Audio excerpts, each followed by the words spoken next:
What if a machine could learn from data, just like human learn from experience?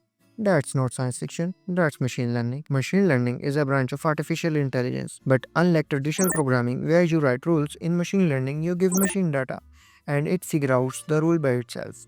The goal? Learn patterns and make decisions without being explicitly programmed. Think of it like this. You give a child picture of dogs and cats and say which is which. After enough examples, the child starts to recognize them on their own.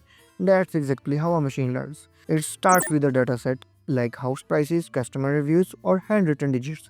Then an algorithm finds pattern in that data. Once trained, it can predict or classify new data. There are three main types of machine learning. First, supervised learning. You give the machine input and the correct output. It learns the mapping. Example, predicting house prices based on features like size and location. Second, unsupervised learning.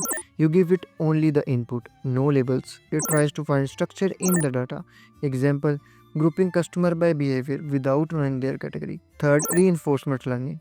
This is trial and error, like teaching a dog with rewards.